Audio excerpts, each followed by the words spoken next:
সংগ্রামী বন্ধুগণ, সিআইটিইউ অনুমোদিত ত্রিপুরা ইটভাটা শ্রমিক ইউনিয়ন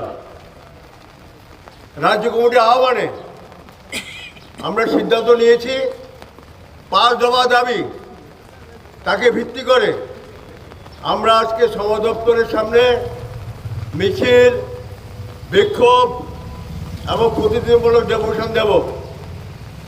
তারই নিরিখে আজকে এই কর্মসূচি।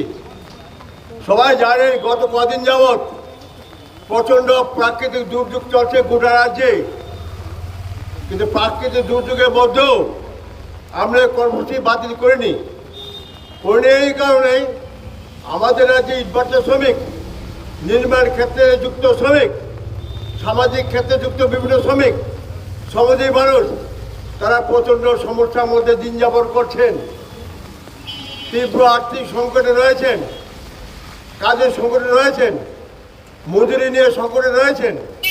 এই অবস্থায় 5 দফা দাবি নিয়ে প্রাকৃতিক দুর্যোগ সত্ত্বেও আমরা আজকে এই কর্মসূচি করছি।